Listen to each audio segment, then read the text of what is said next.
દમણમાં ઔદ્યોગિક સંકટ, ગેસ સિલિન્ડરની અછત અને ઉનાળુ વેકેશનથી 20 થી 30% કામદારોનું પલાયન.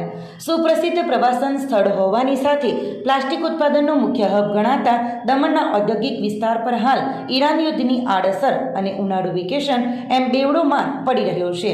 સમગ્ર દેશની સાથે દમણમાં પણ કોમર્શિયલ ગેસ સિલિન્ડરની સપ્લાય પર પ્રતિબંધ ફરમાવાયો હોવાથી શ્રમિકો માટે મોટી સમસ્યા સર્જાઈ છે. પરપ્રાંતીય કામદારો પાસે સરકારી ગેસ એજન્સીનું રજિસ્ટ્રેશન ન હોવાના કારણે તેઓ પ્રાઇવેટ કે બ્લેકમાં ઊંચા ભાવે 5 કિલોના નાના સિલિન્ડર ખરીદીને રસોઈ બનાવતા હતા. પરંતુ હાલની અછતના કારણે સિલિન્ડર રિફિલ કરવામાં મુશ્કેલીઓ પડી રહી છે અને ચાલીઓમાં પરંપરાગત ચૂલાની સુવિધા ન હોવાથી એકલા રહેતા કામદારોએ રસોઈના અભાવે ફરજિયાતપણે પોતાના વતન તરફ પ્રયાણ કર્યું છે. બીજી તરફ વિદ્યાર્થીઓની વાર્ષિક પરીક્ષાઓ પણ પૂર્ણ થતાં ઉનાળુ વેકેશનમાં પરિવાર સાથે રહેતા કામદારો પણ વતન ભણી જઈ રહ્યા છે. આ બેવડી અસરને પગલે ખાસ કરીને કોન્ટ્રાક્ટ પર કામ કરતા આશરે 20 થી 30% જેટલા કામદારોનું પલાયન નોંધાયું છે. કામદારોની આ અછતને કારણે કંપનીઓના પ્રોડક્શન પર માઠી અસર પહોંચી રહી છે અને ઉત્પાદન ખોરવાયું છે. જોકે ઉદ્યોગ જગતમાં એવી આશા સેવાઈ રહી છે કે આ સમસ્યા ટૂંકા સમય પૂરતી જ રહેશે અને આગામી દિવસોમાં કામદારો પરત ફરતા સ્થિતિ રાબેતા મુજબ સામાન્ય થઈ જશે. વલસાડમાં નકલી નંબર પ્લેટવાળી કારમાંથી 2.50 લાખનો દારૂ ઝડપાયો. દમણની મહિલાની ધરપકડ, 2 ફરાર. વલસાડમાં દારૂની હેરાફેરીનો એક મોટો પર્દાફાશ થયો છે, જેમાં વલસાડ રૂરલ પોલીસે વશિયર ગામ પાસે ડીમાર્ટ બ્રિજ નજીક નાકાબંધી દરમિયાન નકલી નંબર પ્લેટ લગાવેલી એક સિલ્વર ઇનોવા કારમાંથી 2.50 લાખ રૂપિયાની કિંમતનો વિદેશી દારૂ જપ્ત કર્યો છે. પોલીસને મળેલી બાતમીના આધારે દમણથી સુરત તરફ જઈ રહેલી આ કારને રોકવાનો પ્રયાસ કરતા ડ્રાઈવર કારને થોડે દૂર ઊભી રાખીને અંધારાનો લાભ લઈ અન્ય એક સાથીદાર સાથે ખેતરમાં ફરાર થઈ ગયો હતો. જ્યારે કારમાં સવાર દમણની રહેવાસી ખુશીબેન જયરાણા નામની મહિલાની પોલીસે ધરપકડ કરી છે. આ મહિલા પાસેથી AIMA મીડિયાનું આઈ કાર્ડ પણ મળી આવ્યું છે. પોલીસે તપાસ કરતાં જાણવા મળ્યું હતું કે કાર પર લગાવાયેલી નંબર પ્લેટ નકલી હતી અને એન્જિન તેમજ ચેચિસ નંબરના આધારે કારનો અસલી નંબર અલગ હતો. પોલીસે 816 જેટલી વિદેશી દારૂની બોટલો અને કાર મળીને કુલ ₹8.60 લાખ રૂપિયાનો મુદ્દામાલ જપ્ત કર્યો છે અને ફરાર ડ્રાઈવર બાબુ તેમજ તેના સાથીદારને પકડવાના ચક્રો ગતિમાન કર્યા છે. વાપીમાં દેશનું પ્રથમ હાઈ સ્પીડ રેલવે સ્ટેશન આકાર લઈ રહ્યું છે, જેનું કામ અંતિમ તબક્કામાં છે. વલસાડ જિલ્લાના વાપી ખાતેના આ બુલેટ ટ્રેન સ્ટેશન પર છત લગાવવાનું કામ લગભગ પૂર્ણ થઈ ગયું છે અને હવે આંતરિક સજાવટ તથા ફિનિશિંગની કામગીરી શરૂ કરવામાં આવી છે. આ હાઈ સ્પીડ સ્ટેશન વાપીના ડુંગરા વિસ્તારમાં ચણોદ કોલોની પાસે આશરે 28,970 ચોરસ મીટરમાં ફેલાયેલું છે. તેની ડિઝાઇન ગતિના કોન્સેપ્ટ પર આધારિત છે. સ્ટેશનમાં મુસાફરો માટે આધુનિક સુવિધાઓ જેવી કે બિઝનેસ ક્લાસ લાઉન્જ, નર્સરી અને એરપોર્ટ જેવી એક્સેલેટર લિફ્ટની વ્યવસ્થા હશે. વાપી સ્ટેશન સુરત અને બિલીમોરા પછીનું એક મહત્વનું સ્ટોપેજ બનશે, જે દક્ષિણ ગુજરાતના ઉદ્યોગોને મુંબઈ અમદાવાદ કોરિડોર સાથે સીધા જોડશે.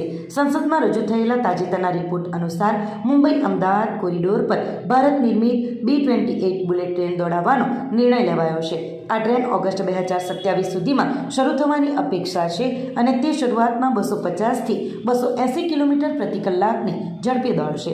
જો કે ટ્રેક અને સિસ્ટમ જાપાનીઝ શિન્કાન્સેન ટેકનોલોજીના ધોરણો મુજબ જ તૈયાર કરવામાં આવી રહ્યું છે. વલસાડ જિલ્લામાં આ પ્રોજેક્ટ અંતર્ગત નોંધપાત્ર ઇજનેરી કાર્યો કરવામાં આવ્યા છે. ઉમરગામ તાલુકાના ઝરોલી ગામ પાસે પહાડોને કાપીને માત્ર 10 મહિનાના ટૂંકા ગાળામાં ટનલ બનાવવાનું કામ પૂર્ણ કરાયું છે. આ ઉપરાંત નેશનલ હાઈવે નંબર 48 પરના મોટા બ્રિજ અને વાયડ કટનું નિર્માણ કાર્ય પણ વલસાડ સેક્શનમાં પૂર્ણતાના આરે છે. વલસાડ સિટી પોલીસે ફિલ્મી ઢબે કાર રોકી કારમાં બનાવેલા ચોરખાનામાંથી વિદેશી દારૂનો જથ્થો ઝડપી પાડ્યો. દારૂનો જથ્થો અને 5 લાખની કાર મળી કુલ ₹5,83,125નો મુદ્દામાલ કબજે કર્યો. વલસાડ સિટી પોલીસની ટીમે નેશનલ હાઈવે નંબર 48 પર વલસાડ ધરમપુર ચોકડી ઓવરબ્રિજ પાસે વોચ ગોઠવીને પોલીસે એક શંકાસ્પદ રેનોલ્ટ કીગર કારને આંતરી હતી. કારની તપાસ કરતાં પોલીસ પણ ચોંકી ઉઠી હતી, કારણ કે કારમાં ડિક્કીના નીચેના ભાગે ખાસ ચોરખાનું બનાવવામાં આવ્યું હતું. આ ગુપ્ત ખાનામાંથી પોલીસે ભારતીય બનાવટનો વિદેશી દારૂ ઝડપી પાડ્યો છે. વલસાડ સિટી પોલીસની ટીમ ખાનગી વાહનમાં પેટ્રોલિંગમાં હતી. તે દરમિયાન મળેલી બાતમીના આધારે ધરમપુર ચોકડી ઓવરબ્રિજ પાસે ટ્રાફિક જામ કરીને GJ15 CP 3572 નંબરની રેનોલ્ટ કિગર કારને રોકવામાં આવી હતી. પ્રથમ દ્રષ્ટિએ કાર સામાન્ય જણાતી હતી, પરંતુ ઊંડાણપૂર્વક તપાસ કરતાં કારની ડિક્કીના ભાગે અને તેની નીચે ખાસ બનાવેલું ગુપ્ત ખાનું ચોરખાનું મળી આવ્યું હતું.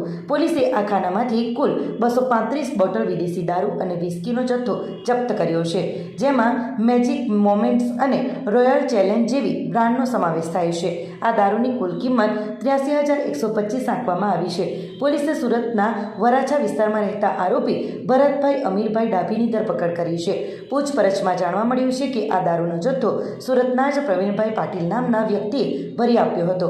પોલીસે દારૂનો જથ્થો અને 5 લાખની કિંમતની રેનોલ્ટ કિગર કાર મળી કુલ ₹5,83,125નો મુદ્દામાલ કબજે કરી આગળની કાયદેસરની કાર્યવાહી હાથ ધરી છે.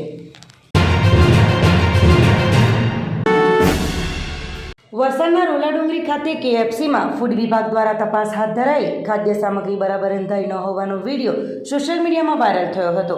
વલસાડના રોલાડુંગરી ખાતે નેશનલ હાઈવે નંબર 48 પર વૈષ્ણવી પેટ્રોલિયમ પાછળ આવેલા KFCમાં બરાબર રંધાયેલી ન હોવાની ખાદ્ય ચીજનું વેચાણ થયા અંગેની ફરિયાદ સાથેનો વિડીયો સોશિયલ મીડિયામાં વાયરલ થયો હતો, જેને ધ્યાને લઈ તારીખ 16/3/2026ના રોજ વલસાડ ફૂડ એન્ડ ડ્રગ્સ વિભાગના ડેઝિગ્નેટેડ ઓફિસર AR વડવીના માર્ગદર્શન હેઠળ ફૂડ સેફ્ટી ઓફિસર કુમારી BK પટેલ દ્વારા KFCમાં તપાસણી હાથ ધરી hot and crispy chicken booklet તથા અમેરિકન ક્લાસિકલ જિંજર ચિકન બર્ગરના સેમ્પલિંગની કામગીરી કરી નમૂનાઓ લેબોરેટરીમાં પૃથ્થકરણ અર્થે મોકલી આપવામાં આવ્યા છે. આ ઉપરાંત આ બાબતે ચોખ્ખાઈ અને આ રેસ્ટોરન્ટ પાસે મેડિકલ સર્ટિફિકેટ તથા પેસ્ટ કંટ્રોલના રિપોર્ટ જોવા મળ્યા હતા અને તેઓ રેસ્ટોરન્ટમાં યોગ્ય સ્વચ્છતાની જાળવણી કરતા જોવા મળ્યા હતા, એવું ડેઝિગ્નેટેડ ઓફિસર ખોરાક અને ઔષધ નિયમન તંત્ર વલસાડ દ્વારા જણાવાયું છે.